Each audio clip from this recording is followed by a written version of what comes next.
باللہ من الشیطان الرجیم بسم اللہ الرحمن الرحیم اللہم صلی علی سیدنا و مولانا محمد وعلی آلہ وصحبہ وبارک وسلم۔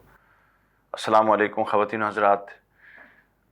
اے بی انٹرٹینمنٹ کے بچوں کی تربیتی اور اصلاحی پروگرام تعلیم القرآن کے ساتھ میں ہوں علی بکار قادری، اور میرے ساتھ میری ٹیم پیارے پیارے بچے موجود ہیں۔ آپ کے علمیہ کے پروگرام کے پہلے حصے میں ہم قرآن مجید کا ایک حصہ تلاوت کرتے ہیں، چند آیات، اور پھر بچوں کی سطح اور بچوں کی اصلاح اور اعتقادی حوالے سے اس پر ہم تھوڑی مختصر اس کی تشریح توضیح کر دیتے ہیں۔ اور پروگرام کے دوسرے حصے میں ہم جو ہماری سوشل ویلیوز ہیں، جو اسلامی دینی اخلاقی قدریں ہیں جو کہ معاشرے میں زوال پذیر ہیں، ان پر بات چیت کرتے ہیں۔ پہلے حصے میں جو قرآن مجید کے مطالعے سے متعلق ہے، ہم سورہ النبا کا اختتام کر چکے ہیں کل کے پروگرام میں، اور جو 30ویں پارے کی پہلی صورت تھی، اور آج ہم سورہ جو النبا کے بعد ہے النازعات، اس صورت کا آغاز کریں گے۔ اور آج کے پروگرام میں ہم اس صورت کے ایک مختصر اور اس کے مضامین کا ایک جامع تعارف آپ کی خدمت میں پیش کریں گے۔ سورہ النازعات، اس صورت کا نام ہے النازعات، اور یہی اس صورت کا جو نام ہے، یہ اس کی پہلی آیت کے اندر یہ لفظ بھی موجود ہے، والنازعات غرقا۔ یہ اس صورت کی پہلی آیت ہے، اور پہلی آیت کا پہلا لفظ ہی صورت کا عنوان بنا دیا گیا۔ تو دوسرا حصہ جو اس کا ہے وہ ہے زمانہ نزول سے متعلق۔ زمانہ نزول اس کا حضرت عبداللہ ابن عباس کی روایت ہے۔ آپ فرماتے ہیں کہ جو سورہ النبا ہم نے ابھی ختم کی ہے، یہ بالکل اس کے قریب زمانے کی اس کے بعد نازل ہوئی، اور اس کا مضمون بھی اس صورتوں کے مضمون سے بہت سارا ملتا ہے۔ اصولی طور پہ جب اس پوری صورت کا ہم مطالعہ کریں تو اس میں خواتین و حضرات اور پیارے بچوں دو موضوعات بیان ہوئے ہیں۔ ایک موضوع جو اس کے اندر بیان ہوا ہے وہ وہی ہے جو سورہ النبا میں تھا، لیکن اس کے کچھ ڈائمنشنز مختلف ہیں۔ ایک موضوع ہے موت کا اس بات، قیامت کا اس بات، یعنی ایمان بالآخرت کا اس بات، ایمان بالآخرت کے کچھ جزیات کا بیان، یہ اس کا ایک موضوع ہے۔ اور اس کا دوسرا موضوع یہ ہے کہ نبوت کی عظمت، رسول کی پیغام پر عمل کرنے کی اہمیت، اور رسول کو جھٹلانے پر کیا بربادی ہوتی ہے، رسول کے پیغام پر عمل نہ کرنے سے کیا بربادی ہوتی ہے، اس کا بیان۔ یہ دو حصے ہیں۔ پہلا حصہ ایمان بالآخرت کا اس بات اور اس کی کچھ جہتوں کا بیان، اور دوسرا حصہ ایمان بالرسالت کی اہمیت۔ اب ہم ان دو حصوں کو مزید ایلیبوریٹ کر سکتے ہیں، چونکہ قرآن مجید جس بھی موضوع پر بات کرتا ہے اس موضوع پر پھر اس کے کچھ ذیلی پہلو زیر بحث لا کے اس موضوع کو کلوز کرتا ہے۔ تو جہاں تک پہلے موضوع کی بات ہے، بلکہ جہاں تک سورت کے آغاز کی بات ہے، تو ایک بڑی دلچسپ بات ہے کہ سورت کا آغاز اس کائنات کے اندر موجود ایک جو نظام ہے، اس نظام اور اس نظم کے بیان سے ہو رہا ہے۔ عام طور پہ جو ہمارے ہاں ایک تصور پایا جاتا ہے، جو ہمارے ہاں کم علم لوگ ہیں، وہ یہ سمجھ لیتے ہیں کہ جو وسیلہ ہے یہ کوئی خاص طبقے کا، کوئی اس نوعیت کا کوئی تصور ہے، جی دینی مذہبی تصور ہے، جبکہ وسیلہ ایک عالمگیر تصور ہے۔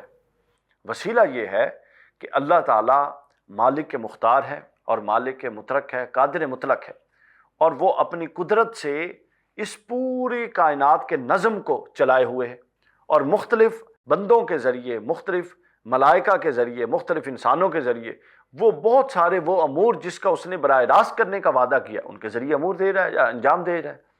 مثلا آپ دیکھیں، اللہ شفا دیتا ہے، یہ واضح ہے، کوئی نہیں دے سکتا، لیکن بذریعہ ہم کیا کرتے ہیں؟ جب ہم بیمار ہوتے ہیں تو اللہ کے پاس جاتے ہیں، ڈاکٹر کے پاس جاتے ہیں۔ اللہ رزاق ہے، اللہ رزق دیتا ہے، تو کیا ہر مہینے تنخواہ لینے یہ جو کاروباری ہیں کاروبار کرنے اللہ کے پاس جاتے ہیں؟ نہیں، وہ اپنے دفاتر میں جاتے ہیں، چونکہ اللہ نے رزق کا وسیلہ بنایا ہے بعض افراد کو۔ اسی طرح اللہ نے شفا کا وسیلہ بنایا بعض افراد کو۔ علم اللہ دیتا ہے، لیکن ہم اسکول جاتے ہیں، اس اساتذہ کے پاس جاتے ہیں۔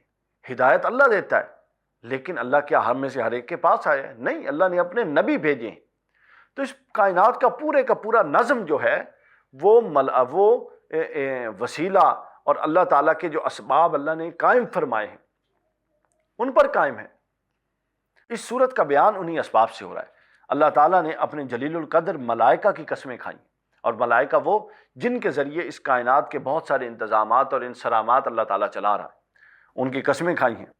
تو یوں یہ ایک وسیلے کا پہلو اس کے اندر بادی و نظر میں موجود رہا۔ تو آغاز کلام میں جب کلام کا آغاز ہوتا ہے تو اللہ تعالیٰ نے موت کے وقت جان نکالنے والے فرشتے، ٹھیک ہے، جو مومنین کی جان بڑی آرام سے نکالتے ہیں اور کفار کی جان بڑی سخت اور تکلیف دہ انداز سے نکالتے ہیں، ان کی قسمیں کھائی ہیں۔ پھر اس کے دوسرا حصہ جو اس کا موضوع ہے، یہ پہلا حصہ تھا، دوسرے موضوع میں اس بات کو زیر بحث لایا گیا ہے کہ کفار و مشرکین چونکہ یہ کہتے تھے کہ آخرت ہوگی ہی نہیں، انکار آخرت کا، جب آخرت کا انکار ہے تو آخرت کے جملہ لوازمات جو ہم بیان کرتے ہیں سب کا انکار۔ اللہ تعالیٰ نے فرمایا ہے کہ جس کا تم انکار کرتے ہو اس کے لیے بھائی کوئی بڑی تیاری درکار نہیں ہے، بلکہ وہ تو ایک جھٹکا ہے، ایک جھٹکا لگے گا جو اس نظام کو درم برم کر دے گا، اور ایک دوسرا جھٹکا لگے گا جو ایک نئے نظام کو قائم کر دے گا۔ دوسرا حصہ اس چیز پر مشتمل ہے، اور انسان کو بتایا گیا کہ یکا یک تم اپنے آپ کو ایک نئی دنیا میں پاؤ گے۔ تم اللہ کے بارے میں یہ کیسا گمان کرتے ہو کہ وہ قادر نہیں ہے؟ اس کے اندر دلائل آئیں گے، آگے ہم پڑھیں گے۔ اللہ نے فرمایا بتاؤ کہ تم جیسے چھوٹے چھوٹے انسانوں کو، اس کائنات کو انسانوں کو پیدا کرنا مشکل ہے، یا ان 7 آسمانوں کو پیدا کرنا مشکل ہے جو بغیر ستون کے کھڑے ہیں؟ تو اگر اللہ وہ کر سکتا ہے تو تمہیں بھی کر سکتا ہے۔ اس طرح بہت سارے آگے دلائل آئیں گے۔ تو یہ دوسرا حصہ تھا۔ موضوعات کا پہلا حصہ میں نے بتایا کہ ملائکہ کی قسم جو مومنین کی جانیں آرام سے اور کفار کی جانیں سختی سے نکالتی ہیں، یعنی اللہ نے ان 4-5 ہستیوں کی قسمیں کھائیں۔ اس کے بعد دوسرا حصہ یہ تھا کہ کفار و مشرکین یہ سمجھتے ہیں کہ نہیں آئے گی قیامت، کیسے آئے گی؟ اللہ نے بتایا کہ یہ ایک جھٹکے کی مار ہے، ایک جھٹکا ہر شے ختم کر دے گا اور دوسرا پھر نیا نظام قائم کر دے گا۔ تیسرا حصہ جو ان مضامین کا ہے، اس صورت کے مضامین کا ہے، یہاں سے بیک وقت انداز قرآن مجید کا بدل گیا اور حضرت موسیٰ علیہ السلام کا ایک واقعہ زیر بحث آ گیا۔ یعنی جو ہم نے بتایا تھا کہ 2 موضوع ہیں اصولی طور پہ اس صورت کے، ایک موضوع ہے ایمان بالآخرت کا اس بات، اور ایک موضوع ہے ایمان برسالت۔ یہ وہ ایمان برسالت آ گیا۔ حضرت سیدنا موسیٰ علیہ السلام کا قصہ آ گیا، فرعون کے ساتھ جو حضرت موسیٰ کا معاملہ تھا وہ یہاں پر زیر بحث آ گیا کہ فرعون نے حضرت موسیٰ کی بات نہیں مانی۔ آگے تفصیلات آئیں گی تو فرعون کا کیا حال ہوا، اور آج تک وہ نشان عبرت ہے۔ تو اللہ نے بتایا کہ جو میرے انبیاء کے رستے پر نہیں چلے گا وہ نشان عبرت ہے۔ النازعات کے یہ 3 موضوع۔ چوتھا موضوع جو اس میں تھا، جو آیت 27 سے آیت نمبر 33 تک ہے، وہ آخرت اور حیات بعد الموت کے دلائل، یعنی حضرت موسیٰ کی مثال بیان کر کے پھر موضوع کو، اپنے پہلا موضوع جو چل رہا تھا آخرت کا اور اس بات آخرت کا اور قیامت کا اور قیامت کے مناظر کا، اس کی طرف دوبارہ سلسلے خطاب موڑ دیا گیا اور پھر وہی چلتا رہا۔ 5واں جو اس کے اندر موضوع ہے وہ یہ تھا کہ زمین میں انسان اور حیوان، اس کے لیے جو اللہ نے معاملات فراہم کیے، سارا کچھ کیا، ایک حکیمانہ نظام بنایا، سب کچھ ہے، لوگ محنت کرتے ہیں، محنت کر کے اوپر جاتے ہیں۔ تو سوال، اللہ نے ایک سوال کھڑا کیا یہ ساری باتیں بتا کے کہ بھائی بتاؤ عقل کیا کہتی ہے کہ یہ سب کچھ بنا کے، عقل، دانش اور حکمت کا کیا تقاضا ہے، بنا کے لوگوں کو اس بنیاد پر جانچا جانا چاہیے کہ کس نے یہاں اچھا کام کیا اور کس نے نہیں کیا، یا سب کو شتر بے مار کی طرح چھوڑ دینا چاہیے؟ جو اچھا کر کے گئے وہ بھی مٹی ہو گئے، جو برا کر کے گئے وہ بھی مٹی ہو گئے۔ یہ ایک مقدمہ قائم کیا، اور عقل سے جب یہ سوال کیا جائے تو ظاہر عقل یہ کہتی ہے کہ یہ چیز لا حاصل نہیں ہو سکتی۔ یہ نہیں ہے کہ ایک شخص محنت کرتا رہے اور ایک شخص وقت برباد کر کے جائے اور وہ دونوں ایک سطح پہ ہوں، یہ ممکن نہیں ہے۔ اس کے بعد 6واں موضوع یہ آ گیا کہ انسان کے دائمی اور ابدی مستقبل کا فیصلہ اس زندگی کے معاملات اور لوازمات پر ہوگا، کہ وہ خدا کے ساتھ کتنی سرکشی کر کے یہاں سے جا رہا ہے یا خدا کی کتنی بندگی کر کے جا رہا ہے، یہ اس کا مستقبل تعین کرے گا۔ اور آخری چیز جو اس میں ہے، اس کے ابتدائیہ میں ہے، وہ یہ ہے کہ اللہ تعالیٰ کے رسول صلی اللہ علیہ وسلم سے وہ یہ بار بار سوال کرتے تھے کہ وقت کب آئے گا، وقت کب آئے گا۔ اللہ نے اس سوال کو انٹرٹین نہیں کیا، بلکہ اس پر زور دیا کہ بتاؤ تم یہ پوچھتے ہو کہ قیامت کب آئے گی، تم نے تیاری کتنی کی ہے؟ تو خواتین و حضرات، یہ 7 موضوعات ہیں جس پر سورۃ النازعات ہوگی، اور انشاءاللہ ہم اس کا کل سے باقاعدہ مطالعہ شروع کریں گے۔ ابھی بریک کا وقت ہوا، بریک کے بعد ہم پروگرام کے دوسرے حصے میں ایک نئے موضوع کے ساتھ آپ سے ملیں گے۔ تعلیم القرآن۔ ویلکم بیک خواتین و حضرات، پروگرام کے دوسرے حصے میں ہم حاضر ہیں، اور آپ کو علم ہے کہ دوسرے حصے میں ہم بچوں کی تربیت کے حوالے سے اور معاشرے میں، گلی میں، محلوں میں بچے کن امور سے نمٹتے ہیں، کیا معاملات بچوں کو پیش آتے ہیں، ان چیزوں کو بنیاد بنا کے ہم بچوں کی تربیتی مواد پیش کر رہے ہیں۔ تو آج ہم اس پروگرام کے دوسرے حصے میں بچوں کے جس اصلاحی پہلو پر بات کریں گے، وہ پہلو پتہ کیا ہے؟ وہ پہلو یہ ہے کہ نہ کسی کو تکلیف پہنچائی جائے اور تاکہ نہ کوئی بدلے میں آپ کو تکلیف پہنچائے۔ ایک حدیث پاک حضور نبی اکرم صلی اللہ علیہ وسلم نے فرمایا لا ضرارا ولا ضرارا، نہ پہلے کسی کو نقصان پہنچاؤ اور نہ بدلے کے طور پہ کسی کو نقصان پہنچاؤ۔ یہ سمجھنے والی بات ہے، یہ بچوں کیا ہے، سمجھنے والی بات ہے۔ یہاں دو باتوں کا ذکر ہوا ہے اس میں، اور وہ ہم نے دونوں بڑے غور سے سمجھنی ہے، چونکہ ہم دونوں کام کرتے ہیں۔ ایک حصہ تو یہ ہے کہ ہم نے شروع سے یعنی لڑائی شروع ہم نے نہیں کرنی، معاملہ خراب ہم نے نہیں کرنا۔ بعض اوقات ایسا ہوتا نا کہ ہم خود ہی معاملہ خراب کر دیتے ہیں، ہوتا کہ نہیں ہوتا بتائیں؟ یہ نہیں کرنا، معاملہ خراب نہیں کرنا، بلکہ ہم نے یہ کوشش کرنی ہے کہ معاملہ جتنا آسان طریقے سے، جتنی اچھے طریقے سے سلجھایا جا سکتا ہے ہم اس کو سلجھا دیں، ٹھیک ہے؟ ہاں کہیں کوئی ایکسٹریم پہ بات چلی جائے اور وہ سلجھائی نہ جا سکے تو پھر اس کو اچھے طریقے سے نبھا دیا جائے۔ اب کیا ہے کہ سب سے پہلے معاملے کو خود خراب کرنا کیا ہے؟ خود کسی سے لڑائی کر لینا، خود کسی کو گالی دے دینا، خود کسی کا مال ضبط کر لینا، ہڑپ کر لینا، مال غصب کر لینا، خود کسی پر الزام لگا دینا، کسی کی عزت نفس کو مجروح کر دینا، لوگوں میں کہنا جی وہ ایسا ہے وہ ایسا ہے۔ یہ بہت سارے معاملات ہیں جو ہم عام طور پہ کرتے ہیں۔ کلاسز میں بیٹھ کے کہنا جی وہ دیکھا نا فلانا وہ ایسا ہے، میں ایسا ہوں، اس کے نمبر نہیں آتے، میرے اچھے نمبر آ جاتے ہیں، وہ تو یہ کرتا ہے، وہ تو فلاں طرح کے کپڑے پہن کے آتا ہے، میں یہ پہن کے آتا ہوں۔ یہ ساری باتیں جو ہے نا بچوں، یہ وہ ہیں جو دوسروں کو تکلیف پہنچاتی ہیں۔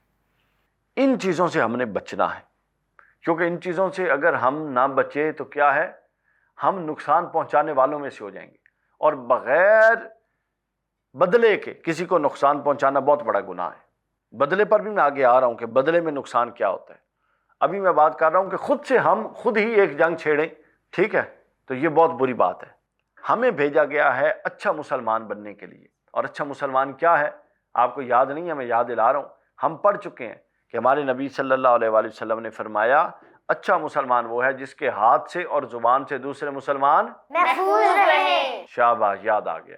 اچھے مسلمان کی کیا تعریف ہے؟ جس کے ہاتھ اور زبان سے دوسرے مسلمان محفوظ رہے۔ اور جس کے ہاتھ سے دوسرے مسلمان محفوظ نہ رہیں وہ اچھا مسلمان ہو سکتا ہے؟ نہیں۔ شاباش۔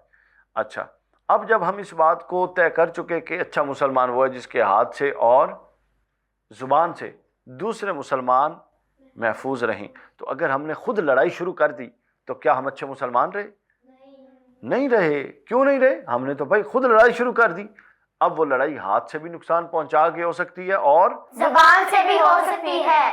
تو لہٰذا پہلا حصہ جو ہم نے یہ سمجھا کہ ہم نے خود سے کسی غلط کام کا آغاز نہیں کرنا، خود سے لڑائی نہیں کرنی، خود سے کسی کو نقصان نہیں پہنچانا، خود سے کسی کو نقصان نہیں پہنچانا۔ چاہے وہ بہن بھائی ہوں، چاہے وہ رشتہ دار ہوں، چاہے وہ کلاس میٹس ہوں، چاہے وہ روم میٹس ہوں، چاہے وہ ہمارے ہمسائے ہوں، جو مرضی ہو، ہم نے خود سے کسی کو نقصان نہیں پہنچانا۔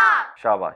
اب آگے چلیں۔ اس حدیث پاک کا دوسرا حصہ ہے کہ اگر بالفرض ہم شروع نہیں کرتے اور کوئی ہم پر زیادتی کر دیتا ہے، ہمیں مارتا ہے، ہمیں گالی دیتا ہے، ہمیں برا بھلا کہتا ہے، یا کوئی بھی ایسی حرکت کرتا ہے کہ جو ہم پر زیادتی ہو، تو پھر ہم کیا کرتے ہیں بھلا بتائیں؟ بدلہ لیتے ہیں۔ ہاں، ہم بدلے کی طرف جاتے ہیں۔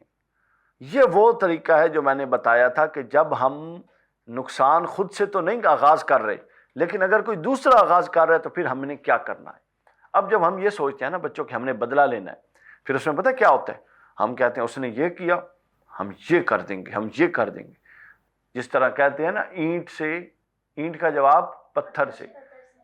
اینٹ زیادہ نقصان پہنچاتی ہے یا پتھر زیادہ نقصان پہنچاتا ہے؟ پتھر سے۔ پتھر زیادہ نقصان پہنچاتا ہے۔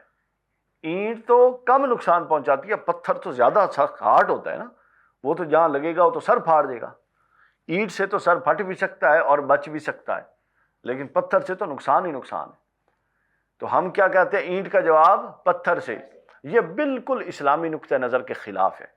ہمارے رسول فرماتے ہیں کہ اینٹ کا جواب پتھر سے نہیں دینا۔ آپ نے خود بھی کبھی اینٹ کا جواب پتھر سے نہیں دیا تھا، بلکہ معاف کر دیتے۔ کوئی اینٹ مارتا تھا تو معاف کر دیتے، مثال دے رہا ہوں میں، معاف کر دیتے۔ تو پتھر سے جواب دینے سے مراد ہے کہ جو آپ کے ساتھ جتنی زیادتی کرے آپ اس سے بڑھ کے اس سے زیادتی کریں۔ اسلام یہ نہیں کہتا، اسلام کیا کہتا ہے؟ سنیں، قرآن مجید کی آیت ہے سورہ شورى میں، اللہ تعالیٰ نے فرمایا جزاء سیئۃ سیئۃ مثلھا، کہ اگر تمہارے ساتھ کوئی برائی کرے تو برائی کا بدلہ اس جیسی برائی ہے، اس جیسی، اتنی، اس سے زیادہ نہیں۔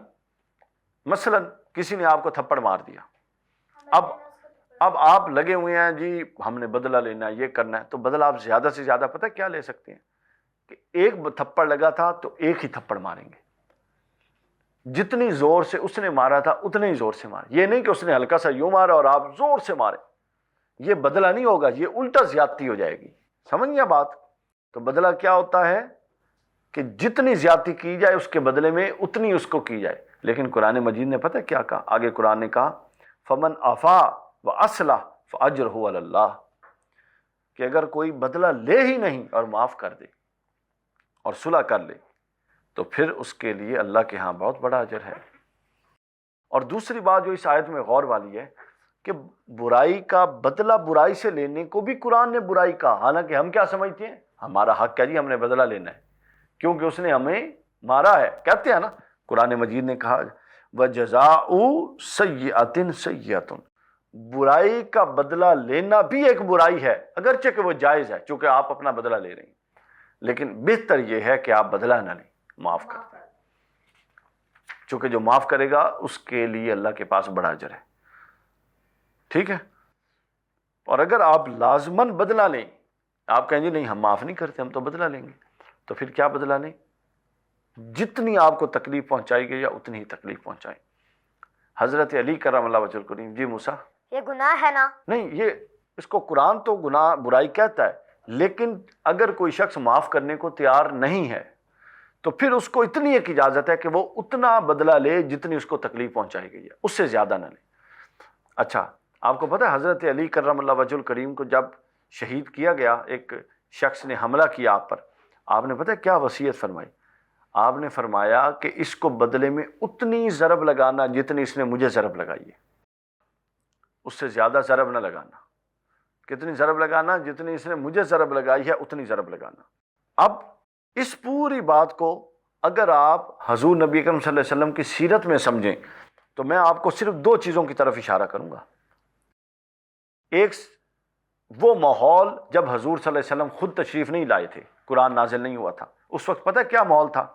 چھوٹی سی بات ہوتی تھی بچوں، اور خاندانوں کے جھگڑے، ایک خاندان دوسرا خاندان، کئی نسل وہ لڑائی چلتی۔ ایک دفعہ پتہ کیا ہوا؟ گھوڑوں کی دوڑ ہو رہی تھی، کسی نے تیر مارا، ایک گھوڑے کو تیر لگ گیا۔ جس گھوڑے کو تیر لگا نا، اس گھوڑے کے مالک نے کہا جی اس نے میرے گھوڑے کو تیر مارا ہے، میں ان کے گھوڑوں کو تیر ماروں گا۔ یوں لڑائی شروع ہوئی، اور بچوں آپ کو پتہ ہے وہ لڑائی کب ختم ہوئی؟ 7 نسلوں تک وہ لڑائی ختم ہوئی اور ہزاروں لوگ قتل ہوئے، صرف اتنی بات پہ۔ آپ بتائیں اگر وہ معاف کر دیتے تو کیا بات تھی؟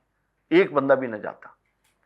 تو یہ ہوتا ہے معافی کی برکت۔ اور دوسرا سنیں، ہمارے نبی کا کیا کردار تھا؟ حضور نبی اکرم صلی اللہ علیہ وسلم جب فاتح کی حیثیت سے مکہ میں داخل ہوئے، فتح ہو گیا تھا نا مکہ والوں نے آپ سے کیا سلوک کیا تھا؟ نقصان پہنچایا تھا، تکلیفیں دی تھیں، اذیتیں دی تھیں، لیکن جب آپ تشریف لائے تو آپ سے پوچھا گیا کہ اب آپ کیا کریں گے؟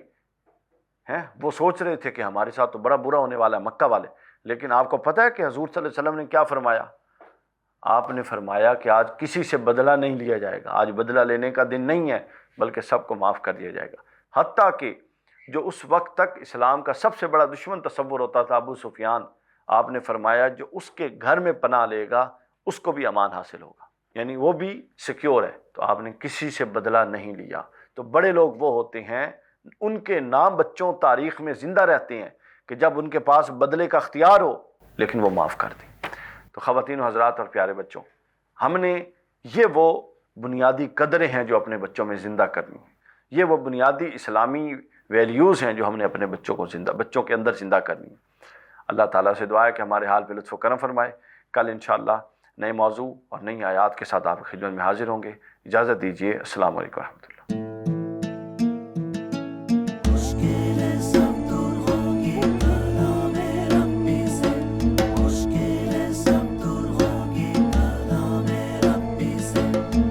تا